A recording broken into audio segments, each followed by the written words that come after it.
Hi everybody, good evening.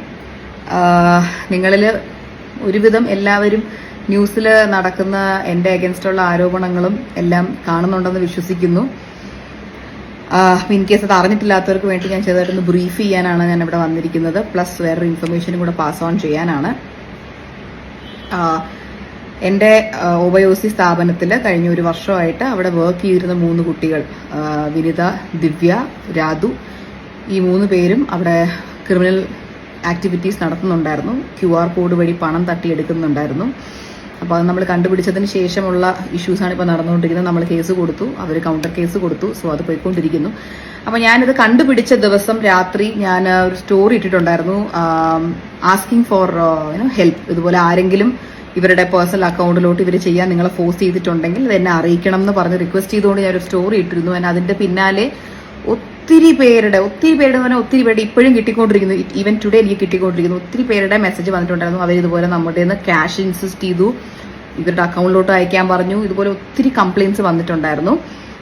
അപ്പോൾ ഈ പൈസ മുഴുവൻ ഇവരുടെ അക്കൗണ്ടിലേക്കാണ് പോയിരിക്കുന്നത്. അപ്പോൾ അവരെ എന്നെയും നിങ്ങളെയുമാണ് സ്കാം ചെയ്തത്. എന്നെ സ്കാം ചെയ്തതും എൻ്റെ കമ്പനിയെ സ്കാം ചെയ്തതും നിങ്ങൾക്ക് ഇതിലൂടെ മനസ്സിലായിട്ടുണ്ടാവും. നിങ്ങളെ സ്കാം ചെയ്തത്, നിങ്ങളെ എന്നെ ഇഷ്ടമുണ്ടെങ്കിൽ അല്ലെങ്കിൽ എൻ്റെ ഒബയോസിലെ പ്രോഡക്റ്റ് ഇഷ്ടപ്പെട്ട് വിശ്വസിച്ച് എനിക്ക് പേയ്മെന്റ് കിട്ടുന്നു, അല്ലെങ്കിൽ ഞാൻ ബിസിനസ്സിൽ രക്ഷപ്പെടണം എന്ന് വിചാരിച്ച് എനിക്ക് തരേണ്ട പൈസ ഇവർ തട്ടിക്കൊണ്ട് പോയിരിക്കുകയാണ്.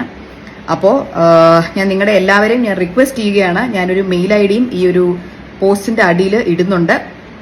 ആ ഒരു മെയിൽ ഐ ഡി ഞാനിപ്പോൾ പറഞ്ഞുതരാം. നമ്മുടെ മ്യൂസിയം സ്റ്റേഷനിലുള്ള മെയിൽ ഐ ഡി ആണിത്. shomsm.tvm.pol@kerala.gov.in മെയിൽ ഐ ഡി ഞാനിവിടെ ക്യാപ്ഷനിൽ കൊടുത്തിട്ടുണ്ട്. ഇത് നമ്മുടെ മ്യൂസിയം സ്റ്റേഷനിൽ തന്നെ ഡയറക്റ്റ് ആയിട്ടുള്ള മെയിൽ ഐ ഡി ആണ്. എനിക്കറിയാം കസ്റ്റമേഴ്സിന് ആർക്കും ഡയറക്ട്ലി അവിടെ പോയി കേസ് കൊടുക്കാൻ ഇപ്പം നിങ്ങളെ ബുദ്ധിമുട്ടിക്കേണ്ട വരും. എനിക്ക് അതിന്റെ ആവശ്യമില്ല. നിങ്ങളെയും സ്കാം ചെയ്തിട്ടുണ്ട്, എന്നെയും സ്കാം ചെയ്തിട്ടുണ്ട്. ഇവരുടെ പേരിൽ ഫ്രോഡ് കേസ് നിങ്ങൾക്കും ഫയൽ ചെയ്യാമെന്നുള്ളതാണ്. ഈ പറയുന്ന മെയിൽ ഐ ഡിയിൽ നിങ്ങൾ വിത്ത് പ്രൂഫ്, അതായത് നിങ്ങൾക്ക് അവിടെ ഉണ്ടായ അനുഭവവും പ്ലസ് സ്ക്രീൻഷോട്ട്, ഇപ്പോൾ ദിവ്യ ഫ്രാങ്ക്ലിന്റെ അക്കൗണ്ട് ആണോ, വിനിത ആദർശിന്റെ അക്കൗണ്ട് ആണോ, രാധു മനോജിന്റെ അക്കൗണ്ട് ആണോ എന്നുള്ളത് വിത്ത് പ്രൂഫ്, എത്ര രൂപയാണ് എന്നുള്ളത്, അതിന് അവിടെ ചെന്നപ്പോൾ എന്താണ് സംഭവിച്ചതെന്നുള്ളതിന്റെ ഒരു തെളിവും കൂടെ വെച്ചിട്ട് ഇവരുടെ അഗേൻസ്റ്റ് ഒരു ഫ്രോഡ് കേസ് നിങ്ങൾക്കും കൊടുക്കാൻ താല്പര്യമുണ്ട് എന്നുണ്ടെങ്കിൽ, if you join me in this journey it would be of great help. കാര്യം ഞാൻ എൻ്റെ കേസ് കൊടുത്തു കഴിഞ്ഞു, നിങ്ങളുടെ കേസ് നിങ്ങൾ തന്നെ കൊടുക്കണം. എന്നാലേ ഇതിനകത്ത് നമുക്ക് ട്രൂത്ത് വെളിയിൽ കൊണ്ടുവരാൻ പറ്റത്തുള്ളൂ. Because justice should be served as soon as possible. നമുക്ക് ക്രിമിനൽസിനെ മുന്നിൽ കൊണ്ടുവരണം, എല്ലാവരുടെയും മുന്നിൽ വരെ കൊണ്ടുവരണം. അതിന് വേണ്ടിയിട്ടാണ് ഞാൻ പോരാടിക്കൊണ്ടിരിക്കുന്നത്. അപ്പോൾ ഐ റിയലി ഹോപ്പ്